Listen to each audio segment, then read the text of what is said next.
It's their April low and are nearly back to their pre-virus levels.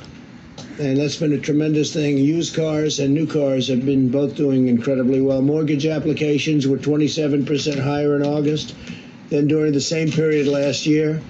Home builder sentiment reached the highest level on record, indicating that more high-paying construction jobs are on the way. Home building has been great, and lending has been really incredible.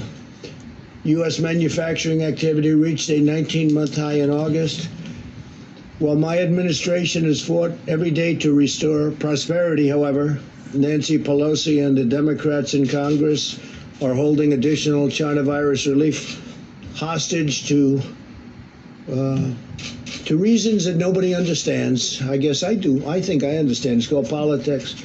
And speaking of politics, I think North Carolina, I think that Michigan and Pennsylvania and other states, they should open, the Democrat governors should open the states. They'll open them on November 4th, but they should open them now. It's very unfair to the people to have those shutdowns continuing at the level that they're continuing.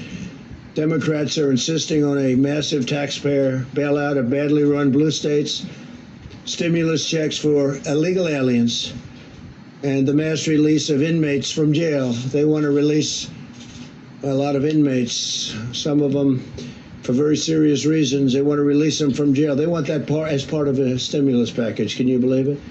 It's time for the Democrats in Congress to start working across the aisle and put the American people first. Now, we have $300 billion in an account that we didn't use, $300 billion, and we are willing to use that. I would be willing to release it subject to Congress and use that as stimulus money, and it would go right to the American people. So we have $300 billion sitting in an account that we didn't need because things are going so well with the economy. But it would be a very appropriate thing to release that to the American people, and I am willing to do it. All we need is a sign-off. But that doesn't mean that we're going to release prisoners, some very vicious people, actually. We're not going to put them on the streets like the Democrats want us to. And we're not going to give stimulus checks to illegal aliens. They came into the country illegally, and now we give them a check. We want to give the checks to the American people. So remember, we have $300 million. It's there. We don't need the money. We don't need anything. Just let that money get released to the American people.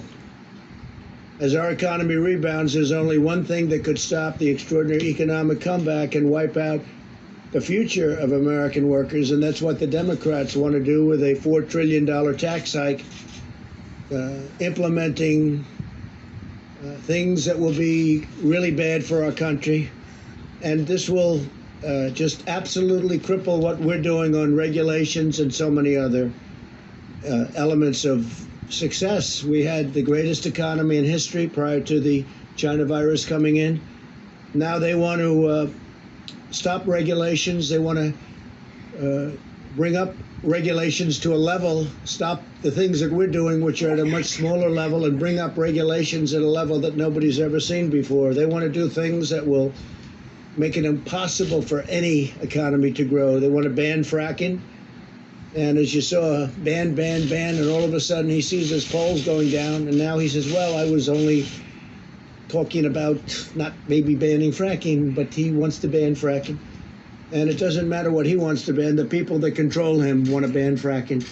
And whether it's Pennsylvania, Texas, Oklahoma, North Dakota, so many other states, you can't ban fracking. That would be a disaster. Ohio want to abolish American energy. I mean, that's what's going to happen. Adopt disastrous trade deals and inflict a devastating shutdown. As you know, he said, we want to shut it down. We would be willing to shut it down. And you don't shut down when we're setting records. And by the way, we're rounding the corner. We're rounding the corner on the virus.